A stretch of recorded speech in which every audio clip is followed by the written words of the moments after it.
चलिए बातचीत करते हैं आज की केवाईसी वाली कंपनी और जिसका नाम है एसपी अपैरल। कंपनी के ग्रोथ प्लान्स क्या, फ्यूचर्स क्या, क्योंकि कंपनी ने हाल ही में यंग ब्रांड्स है उसका एक्विजिशन कंप्लीट किया है जो कि बहुत सारे नामी गिरामी ब्रांड्स के लिए काम करती है। तो बेसिकली ये बच्चों के कपड़े बना के एक्सपोर्ट करते हैं, लेकिन अब डाइवर्सिफाई कर रहे हैं एडल्ट्स के लिए भी और अंडरगारमेंट्स के सेगमेंट में भी उतर रहे हैं। तो बातचीत करेंगे कंपनी के सीएमडी पी सुंदरराजन जी। सुंदरराजन जी बहुत बहुत शुक्रिया हमारे साथ जुड़ने के लिए।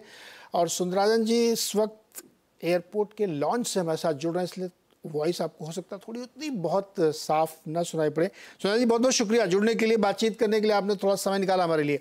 मैं ये जानना चाह रहा हूँ कि चूंकि आप किड्स वेयर के लीडिंग प्लेयर हैं, एक्सपोर्टर हैं, लेकिन अब आपने मेंस, विमेन और अंडरगारमेंट्स सब में डाइवर्सिफाई किया है और एक एक्विजिशन भी किया बड़ा, उसके बारे में बताइए कि क्या ग्रोथ का नेक्स्ट ट्रिगर डाइवर्सिफाई के लिए जरूरी था?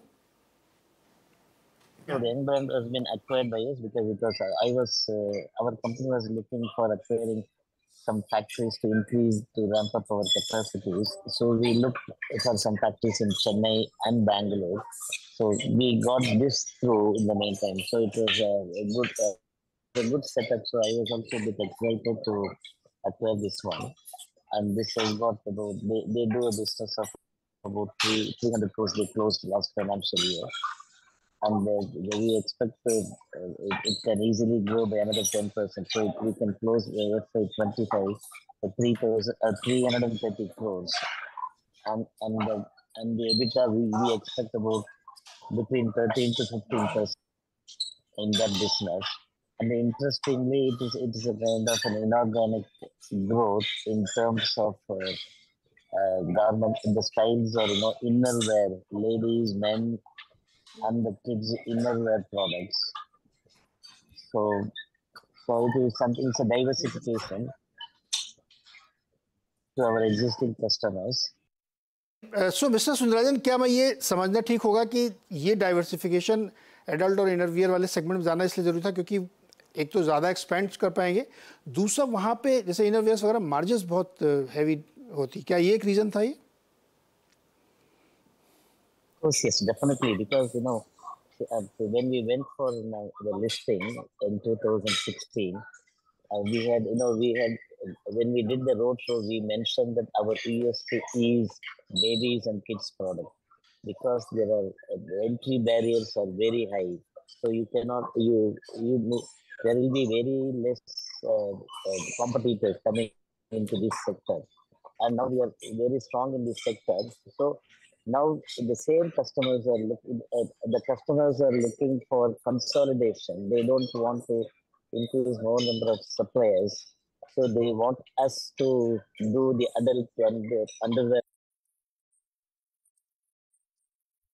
the retail customers in the European and the UK market. They do not want to increase any new vendors, but at the same time, for their growth, they only seek support from the existing vendors. So we are starting our ladies and adult business also.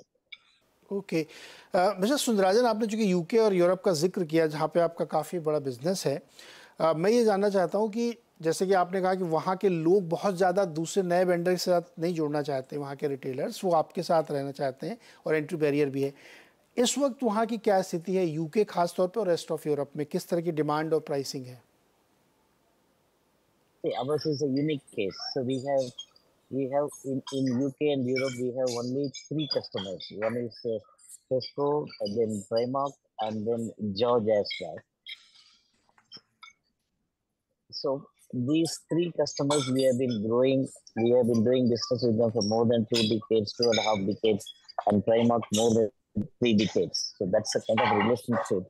So 2 things: as they grow, we also grow with them, and they all try to consolidate and pass on the business to us.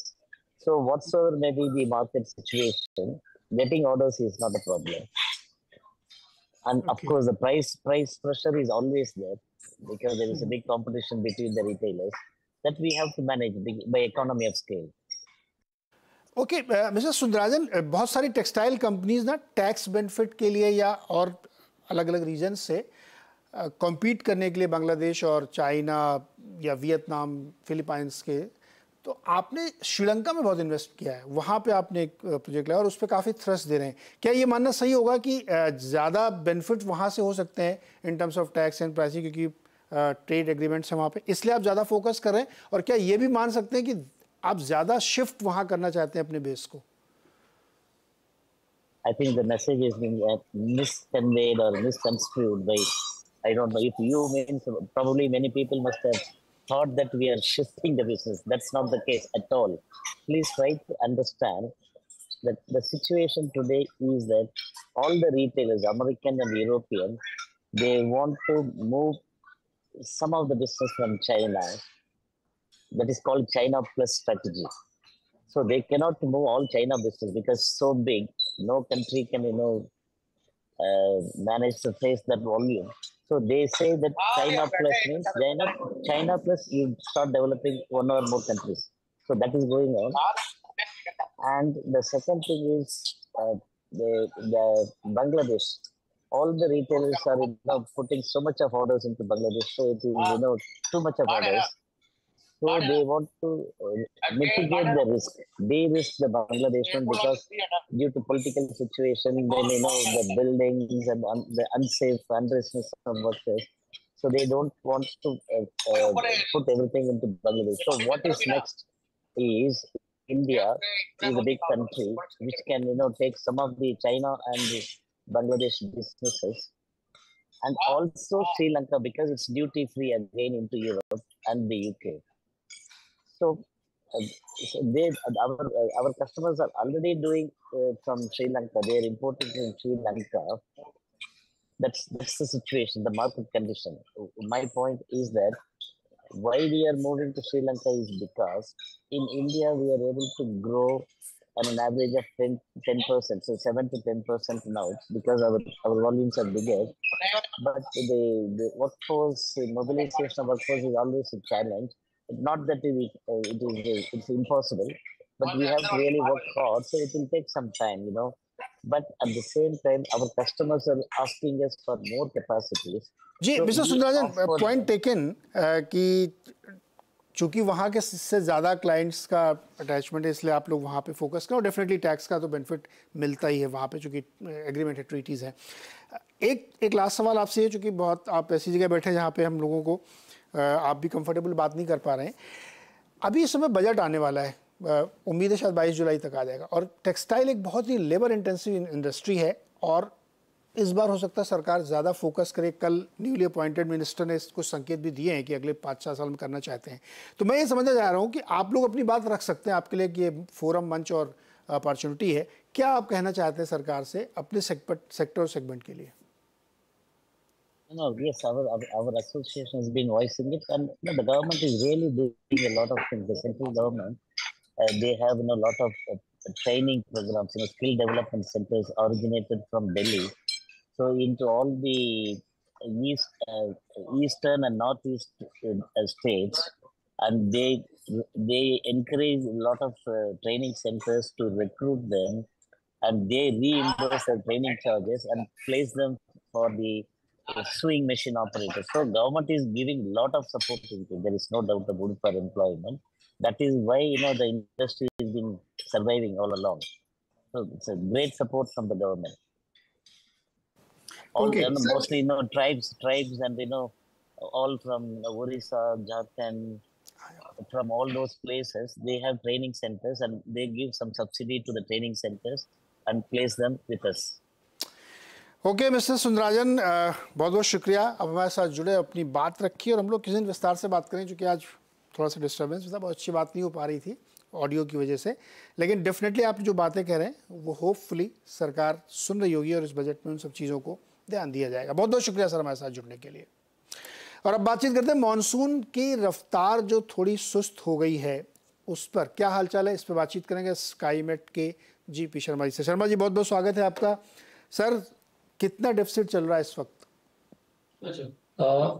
Deficit तो काफी ज्यादा 19% है पूरे देश भर की बात करें तो, लेकिन कुछ पॉकेट्स विशेषकर पूर्वी भारत, मध्य भारत भी, उनमें डेफिसिट तो बहुत ज्यादा है, 70-75% तक का डेफिसिट है।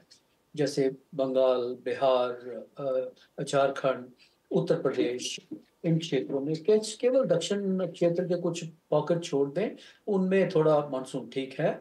बाकियों में जनरली एक कमी देखी जा रही है, काफ़ी ज़्यादा, और कमी काफ़ी ज़्यादा है। हालांकि जून का महीना तो अब खत्म होने को आया, उसमें तो सुधार कुछ संभव नहीं लगता इतना ज़्यादा। आने वाले दिनों में हालांकि मानसून की ज़रूर चाल बदलेगी, कुछ तेज़ी भी पकड़ेगा। जिन भागों पर नहीं पहुंच पाया है अभी तक, उनमें भी संभावना है अगले 3-4 दिन में काफ़ी सारे देश के काफ़ी भागों में मानसून पहुंचेगा। हालांकि सभी जगह एक साथ बहुत ज़्यादा इंटेंसिटी तो नहीं रहेगी, लेकिन कम से कम मानसून की स्ट्रीम की जो स्ट्रीमिंग है वो हो जाएगी।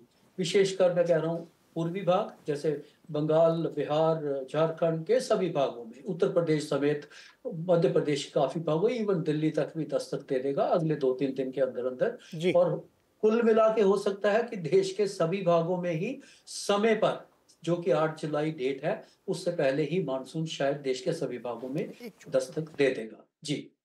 महाराष्ट्र में भी तो बहुत लेट हो गया, मुंबई में खासतौर पे बिल्कुल सूखा जैसा माहौल है। मुंबई में लगभग जून में 500 मिलीमीटर बारिश होती है। आज के दिन की बात करें तो उसका 10वां हिस्सा भी नहीं है। हाँ। पर आने वाले दिनों में हाँ, हो सकता है थोड़े बहुत मॉडरेट शावर्स हो जाएं 28, 29, 30 तारीख के आसपास। लेकिन कुल मिला के जो कमी है वो तो भरपाई नहीं हो पाएगी। डबल डिजिट रेनफॉल ही नहीं है मुंबई में, तो 3 डिजिट रेनफॉल की बात करते हैं जून के महीने में। तो मुश्किल से कुछ एक दिन है जिसमें डबल डिजिट रेनफॉल है। तो आने वाले दिनों में जरूर सुधार जरूर होने वाला है, होगा भी।